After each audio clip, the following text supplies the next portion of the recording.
दुनिया के सबसे अमीर शख्स की लिस्ट में गौतम अडानी को 17वें नंबर पर पहुंचाने वाली हिंडनबर्ग रिपोर्ट पर संसद में शुक्रवार को खूब हंगामा हुआ।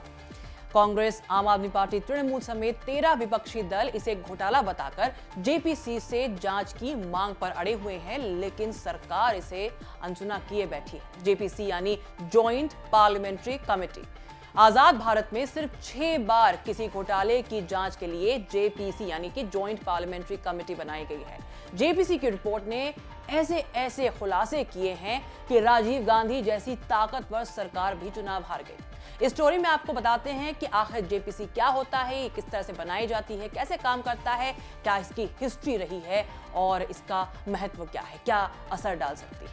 अब देखिए, 1987 के बाद भारत में अब तक कुल 6 बार, जिसमें से 4 बार कांग्रेस की सरकार में, 2 बार बीजेपी की सरकार में जेपीसी बनी है। जेपीसी बनाने वाली राजीव गांधी, पीवी नरसिम्हा राव, मनमोहन सिंह और अटल बिहारी वाजपेयी की सरकार दोबारा रिपीट नहीं हो पाई है, ये याद रखने वाली बात है। अब देखिए, नियमों के मुताबिक संसद में 2 समिति का प्रावधान किया गया है। पहला स्थायी समिति और दूसरा अस्थायी समिति। स्थायी समिति पूरे समय काम करती है, वहीं अस्थायी समिति किसी स्पेशल मुद्दे पर बनाई जाती है, जिस पर रिपोर्ट बनाकर समिति सदन में पेश करती है और जेपीसी का गठन इसी अस्थायी समिति के तहत किया जाता है। समिति के पास जो है सबूत जुटाने के लिए असीमित अधिकार दिए गए हैं। समिति के निर्देश को नकारना संसद की अवमानना माना जाता है। अब बात आ जाती है कि इसको बनाने का हक किसको है। किसी भी मुद्दे पर जेपीसी बनाने की सिफारिश केंद्र सरकार करती है। सिफारिश के बाद लोकसभा में एक प्रस्ताव पास कराया जाता है। इसके बाद दोनों सदन यानी लोकसभा और राज्यसभा मिलकर जेपीसी का गठन करता है और जेपीसी में लोकसभा सांसदों की संख्या राज्यसभा की दुगनी होती है। संसद के दोनों सदन के सदस्य इसमें होते हैं, जिसकी वजह से इसे संयुक्त संसदीय समिति कहा जाता है। अध्यक्ष भी होता है इसका, जिसका फैसला सर्वमान्य माना जाता है। अमूमन देखा गया है कि सत्ताधारी पार्टी के सांसद को ही इसका अध्यक्ष बनाया जाता है। अब आखिर इसका महत्व क्या है, जरूरी क्यों है जेपीसी? जेपीसी में सभी दलों के सांसद शामिल होते हैं। ऐसे में समिति से निष्पक्ष रिपोर्ट आने की उम्मीद होती है। अगर समिति के अधिकांश सदस्य किसी मामले को दबाने की कोशिश भी करते हैं तो अल्पमत के सदस्य अपनी आपत्ति दर्ज करा सकते हैं। बोफोर्स केस में उदाहरण के तौर पर एआईडीआईएमके के सांसद ने जांच के खिलाफ आपत्ति नोट दर्ज कराया था। अब बात करते हैं कि कब जेपीसी बनी है और क्या क्या रिजल्ट रहा है। सबसे पहले बोफोर्स घोटाला।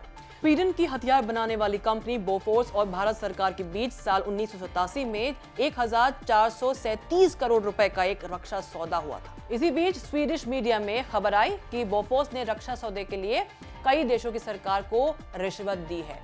इधर राजीव गांधी के करीबी मंत्री वीपी सिंह ने सरकार के खिलाफ ही मोर्चा खोल दिया। इसके नतीजे से क्या हुआ कि राजीव गांधी को मामले की जांच के लिए जेपीसी का गठन करना पड़ा था। कांग्रेस नेता बी शंकरानंद को समिति का अध्यक्ष बनाया गया। समिति ने अपनी रिपोर्ट में राजीव गांधी को क्लीन चिट दे दी।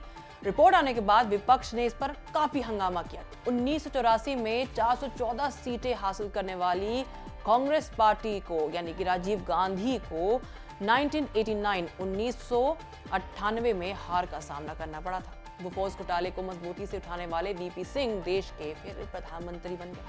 हर्षद मेहता, ये भी बड़ा केस था। शेयर बाजार में बिग बुल के नाम से मशहूर ब्रोकर हर्षद मेहता 1992 में सुर्खियों में आए थे। उस वक्त 4000 करोड़ रुपए का शेयर बाजार घोटाला हुआ था। मेहता पर आरोप था कि वो बैंक से लोन लेकर शेयर बाजार में पैसा इन्वेस्ट करते हैं और फिर फायदा कमाने के बाद बैंकों को पैसा वापस कर देते हैं। बैंक अधिकारियों और हर्षद मेहता के बीच सांठगांठ की जो खबरें थी वो जब सामने आई तो शेयर बाजार धड़ाम हो गया। मामला सामने आने के बाद मेहता पर 72 क्रिमिनल केस दर्ज किए गए। लेकिन इसी बीच मेहता ने एक प्रेस कॉन्फ्रेंस का दावा किया कि उसने प्रधानमंत्री को 1 करोड़ रुपए की रिश्वत दी। विपक्ष को बैठे बिठाए ये बड़ा मुद्दा मिल गया। सदन में काफी हंगामा हुआ। उसके बाद सरकार ने जेपीसी का गठन किया। कांग्रेस सांसद रामनिवास मिर्धा को इसका अध्यक्ष बनाया गया। मिर्धा ने मामले में नरसिम्हा राव को क्लीन चिट दे दी। क्लीन चिट मिलने के बावजूद शेयर घोटाले का जिन राव का पीछा करता रहा। 1996 के चुनाव में कांग्रेस को हार मिली। पार्टी कई गुटों में बढ़ गई। नरसिम्हा राव को दिल्ली की सत्ता से बाहर होना पड़ा। केतन पारेख एक और केस है। 2001 में हर्षद मेहता की तरह ब्रोकर केतन पारेख का नाम मीडिया में फ्लैश होने लगा था।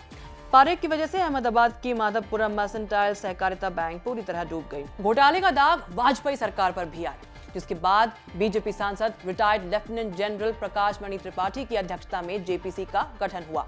इस समिति ने भी सरकार को क्लीन चिट तो दे दी और शेयर बाजार के नियमों में फेरबदल की सिफारिश की।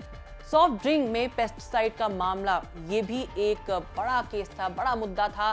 कोका कोला, पेप्सी जैसी सॉफ्ट ड्रिंक्स में पेस्टिसाइड की मात्रा अधिक रखने का मामला संसद में जब उठा तो वाजपेयी सरकार ने जेपीसी बनाने का ऐलान कर दिया।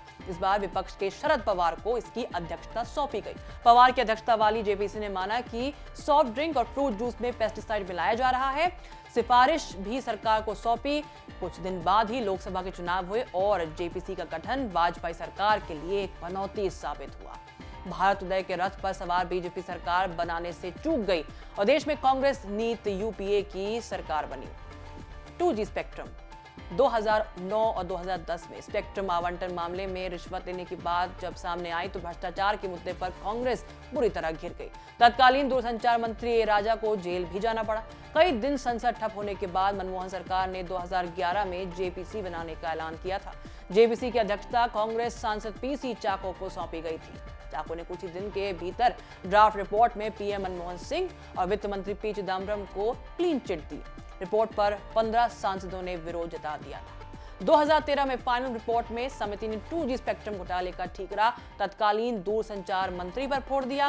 कांग्रेस के लिए ये घोटाला बेहद नुकसानदेह साबित हुआ था।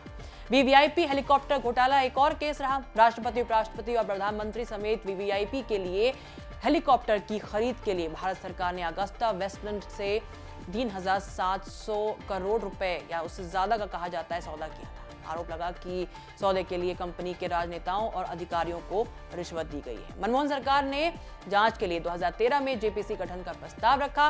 राज्यसभा से प्रस्ताव पास होने के बावजूद जेपीसी का गठन नहीं हो सका क्योंकि मुख्य विपक्षी पार्टी बीजेपी, जेडीयू और तृणमूल कांग्रेस ने इसका बहिष्कार कर दिया। बाद में मामले की जांच सीबीआई को ही दी गई। अब जेपीसी का गठन मनमोहन सरकार के लिए पनौती साबित हुआ और 2014 में पूरी तरह से हार गई कांग्रेस पार्टी। ये हमने देखा किस तरह से असरात रहे हैं कई जेपीसी के, कितनी सरकारों को इससे क्षति पहुंची है। लेकिन कई ऐसे घोटाले भी सामने आए जिसमें सरकार ने जेपीसी की जांच कराने की मांग को ठुकरा दिया। इनमें ताबूत घोटाला, राफाल घोटाला और न्यूक्लियर डील का मामला प्रमुख है। अब देखना होगा कि आखिर इस मामले में क्या भारतीय सरकार जेपीसी का गठन करती है या नहीं।